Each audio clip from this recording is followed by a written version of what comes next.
السلام علیکم ورحمۃ اللہ وبرکاتہ۔ اعوذ باللہ من الشیطان الرجیم۔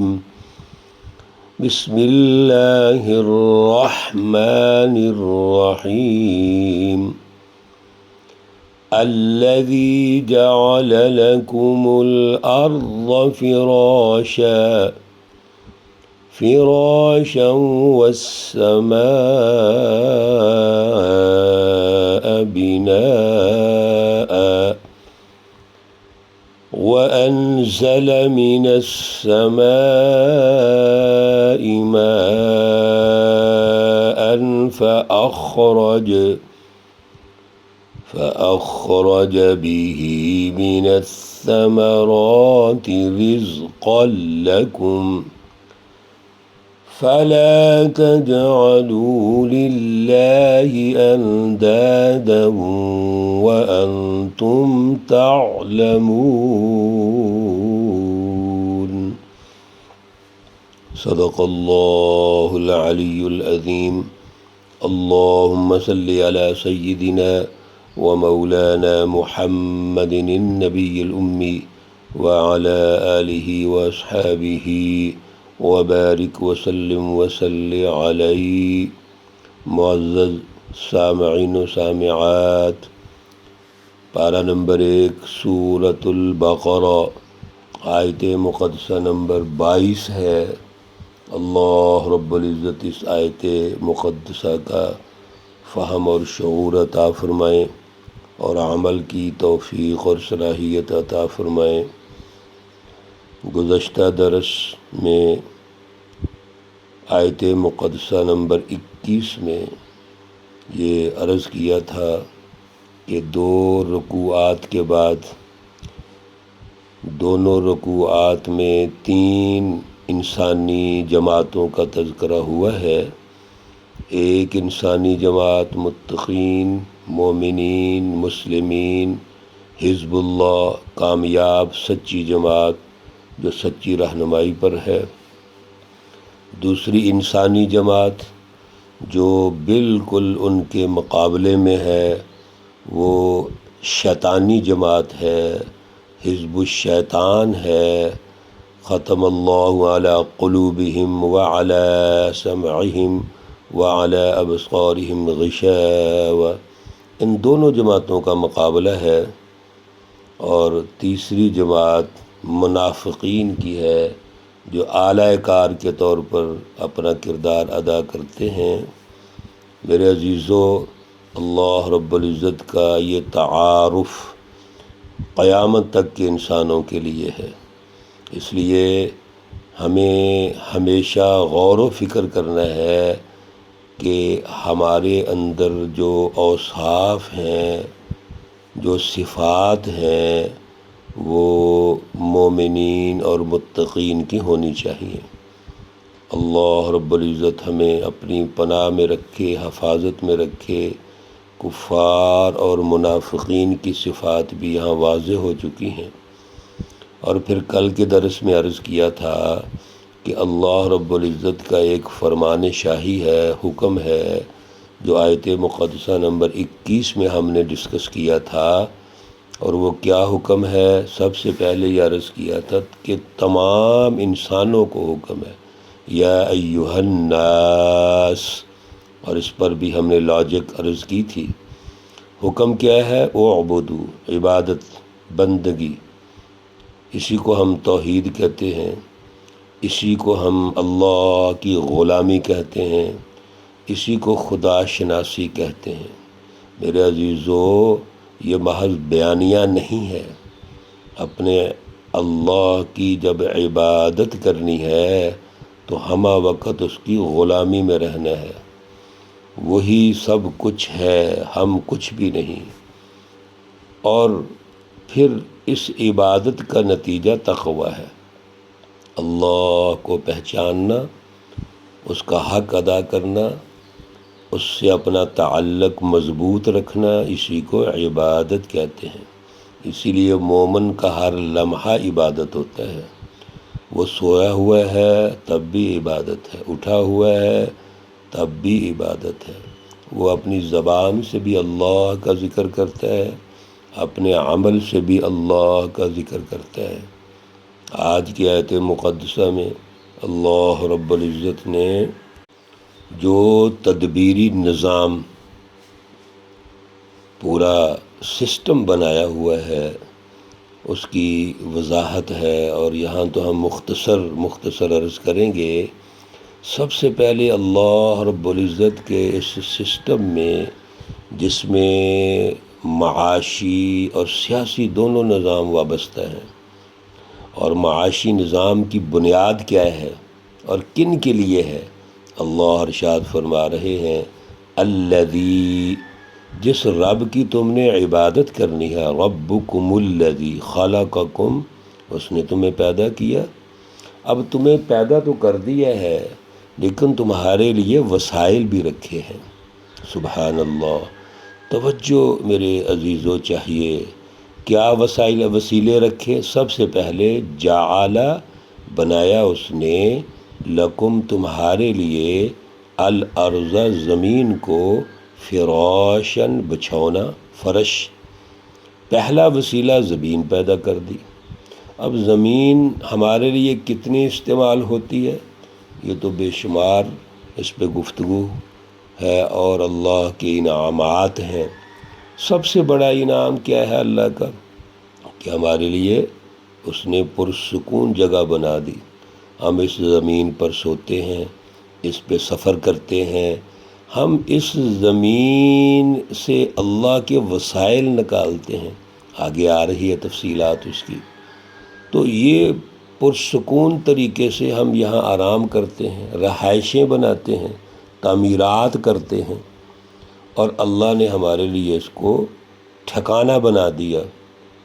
حالانکہ زمین بھی ایک سیارہ ہے جو چلتی بھی ہے، گھومتی ہے، اللہ کا ایک نظام ہے وہ بھی، لیکن ہمارے لیے اللہ نے جو زمین کی ساخت بنائی، اس ساخت کے نتیجے میں ہم زمین پر آرام بھی کرتے ہیں، سفر بھی کرتے ہیں، اور رہائشیں بھی بناتے ہیں۔ وَالسَّمَاءَ بِنَاءً، اور آسمان کو چھت بنا دیا۔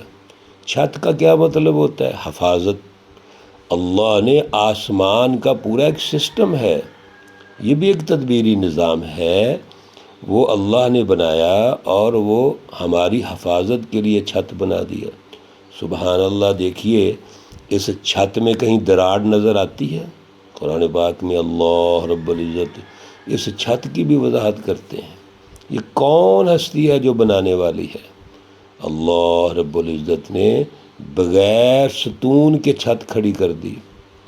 پھر تیسری نعمت، وَأَنزَلَ مِنَ السَّمَاءِ مَاءً، اللہ نے آسمان سے پانی نازل فرمایا ہے، اور پانی کا مقصد کیا ہے؟ فَأَخْرَجَ بِهِ، پس نکالا اس نے اس کے ذریعے، پانی کے ذریعے، مِنَ الثَّمَرَاتِ، پھلوں میں سے، رزقاً، رزق، لکم، تمہارے لیے۔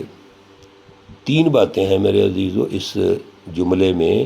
ایک تو اللہ نے آسمان سے پانی نازل فرمایا، دوسرا پانی میں سے اللہ رب العزت نے، جب زمین پر پانی نازل ہوا تو اللہ نے اس زمین میں یہ صلاحیت رکھی کہ اس نے ہمارے لیے اس زمین سے رزق نکالا۔ رزق کیا ہوتا ہے؟ ہر وہ چیز جو ہماری جسم کو فائدہ پہنچائے، وہ رزق ہے۔ اللہ نے یہاں پر رزق کا لفظ ارشاد فرمایا ہے، اور پھر رزق عمومی لفظ ہے۔ تو جو بھی ہم کھاتے ہیں، پیتے ہیں، چیزیں استعمال کرتے ہیں، وہ زمین سے نکلتی ہیں، اس کی تفصیلات آپ سمجھتے ہیں۔ تو یہ رزق اللہ نے پیدا کیا ہے۔ اور تیسری ایک اہم بات یہ ہے کہ لَکُم، تمہارے لیے۔ یہ جو کم ضمیر ہے، یہ جمع مذکر مخاطب کی ضمیر ہے۔ اس کا مطلب ہوتا ہے تم سب کے لیے۔ یہاں بلا لحاظ رنگ و نسل، مذہب، خطہ، اللہ نے یا ایہا الناس جو لفظ پیچھے ارشاد فرمایا تھا، تو یہاں سے مراد ناس ہیں، کم ہیں، اب اگر آپ علاقائی کوئی تشکیل کرتے ہیں، کوئی باؤنڈریز بناتے ہیں، سرحدیں بناتے ہیں، تو پھر آپ اس کو جو اس علاقے میں یا سرحد میں لوگ ہیں وہ سارے شامل ہوں گے اس میں۔ اگر آپ اس کو پوری انسانیت پر لیتے ہیں، پوری دنیا پر سرحدیں ختم کر دیتے ہیں، تو سارے انسان مراد ہیں۔ مطلب یہ ہے کہ اللہ نے وسائل سب کے لیے رکھے ہیں۔ یہ جو ہم نے تقسیم کی ہوئی ہے، طبقاتی نظام بنایا ہوا ہے، ایک ملک میں بلکہ ایک گھر کے اندر طبقاتی نظام ہے، یہ کہاں سے پیدا کر لیا ہم نے؟ میرے عزیزو، آپ توجہ کیجئے، اللہ کی رہنمائی پہ توجہ کیجئے۔ اللہ رب العزت تو بالکل فرق نہیں کر رہے، اور کیوں کریں گے؟ اللہ تو سب کے اللہ ہے نا، وہ تو رب العالمین ہے اور رب الناس ہے، وہ کیسے فرق کر سکتا ہے؟ اس لیے اگر کوئی سیاسی نظام تشکیل پائے گا، معاشی نظام تشکیل پائے گا، تو اس کی بنیاد عدل ہوگی، طبقاتی نظام نہیں ہوگی۔ اور اگر کہیں طبقاتی نظام نظر آتا ہے، کہیں غربت، امارت کی یہ تقسیم اور بڑے حد فاصل نظر آتی ہیں، تو میرے عزیزو یہ ہم نے بنایا ہے، اللہ نے نہیں بنایا۔ اللہ نے کیا بنایا؟ رزق اللہ کم، یہ نص قطعی ہے، اللہ کا حکم ہے، یہ بھی فرمان شاہی ہے، یہ آرڈیننس ہے باقاعدہ، یہ ایک سسٹم بنا دیا اللہ نے، تدبیری نظام بنا دیا ہے۔ اس لیے اس کو اللہ کے ساتھ جوڑنا یہ بڑی زیادتی ہے۔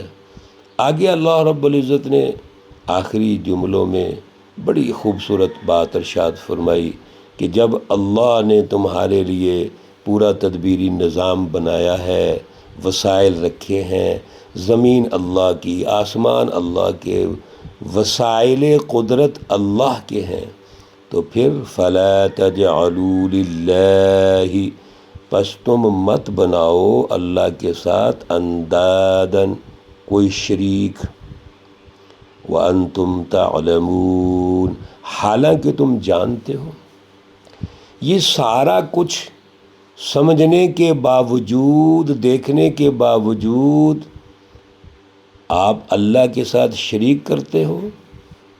اور یہاں شریک سے کیا مراد ہے میرے عزیزو؟ یہاں شرک سے مراد جو ہم نے توحید سمجھی ہے پہلے، اعبدوا ربکم، تو عبادت تو اللہ کی ہونی چاہیے نا، بندگی، غلامی اللہ کی ہونی چاہیے، کسی اور کی ہوگی یہ شرک ہے۔ کسی اور کو آپ بڑا سمجھ لیں، اس کے سامنے سرنڈر کر جائیں، اپنے دل دماغ کو جھکا دیں یا عملی رویے اس کے مطابق کر لیں، یہ شرک ہوتا ہے۔ شرک کا تعلق بھی محض الفاظ سے نہیں ہوتا، اس کے پیچھے ایک مائنڈ سیٹ ہوتا ہے، ایک سوچ ہے۔ اور شرک کو محدود چیز نہیں ہے کہ چند چیزوں کے ساتھ شرک ہے۔ بعض لوگوں نے قبروں کے ساتھ شرک کو رکھا ہوا ہے، بعض لوگوں نے اپنی اپنی سوچ کے مطابق کسی اور چیزوں میں شرک کو لگایا ہوا ہے۔ جس طرح توحید ایک جامع لفظ ہے، اللہ کی بندگی جامعیت ہے اس میں، اسی طرح شرک میں بھی جامعیت ہے۔ میرے عزیزو، ہر وہ سوچ، ہر وہ رویہ، ہر وہ فکر اور فلسفہ اور ہر وہ عمل جو اللہ سے دور کرے اور اللہ کے مقابلے میں کسی اور کی غلامی یا محتاجی کی طرف ابھارے، وہ شرک ہے، یاد رکھیے۔ اور شرک کی تفصیلات ہیں آگے، اللہ نے حکم دے دیا فَلَا تَجْعَلُوا لِلَّهِ، بس اللہ کے ساتھ شرک تم کیوں کرتے ہو؟ مت بناؤ شرک، مشرک شرک مت کرو۔ اس لیے شرک کو سمجھیے، اس کو سیاسی اعتبار سے بھی سمجھیے، معاشی اعتبار سے بھی سمجھیے، سماجی اعتبار سے بھی سمجھیے۔ اللہ ہمیں فہم و شعور پیدا فرمائیں۔ اللہ رب العزت تمام بیماروں کو شفائے کاملہ عاجلہ مستمرہ عطا فرمائیں۔ اللہ رب العزت تمام مرحومین و مرحومات کو جنت الفردوس میں اعلیٰ مقام عطا فرمائیں۔ ربنا تقبل منا انك انت السميع العليم وتب علينا انك انت التواب الرحيم، وصلى الله تعالى على النبي الأمي محمد وعلى آله وأصحابه أجمعين برحمتك يا أرحم الراحمين. السلام عليكم ورحمة الله وبركاته.